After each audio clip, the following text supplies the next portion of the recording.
While starting one of the Virtualbox image, I am getting this error. Failed to construct device usb-ehci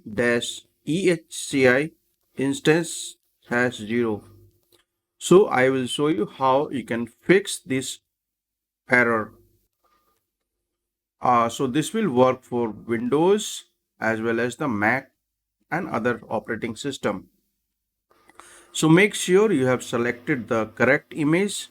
Then you can go to the settings, then go to the USB, and here you can select USB 1.1 OHCI controller, or you can completely disable this. So I will select USB 1.1 OHCI controller, then click OK, and now I will try to start the VM.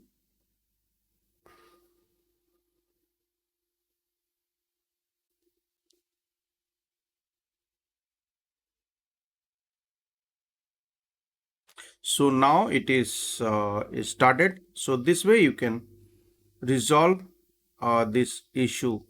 Thanks for watching the video and subscribe our channel.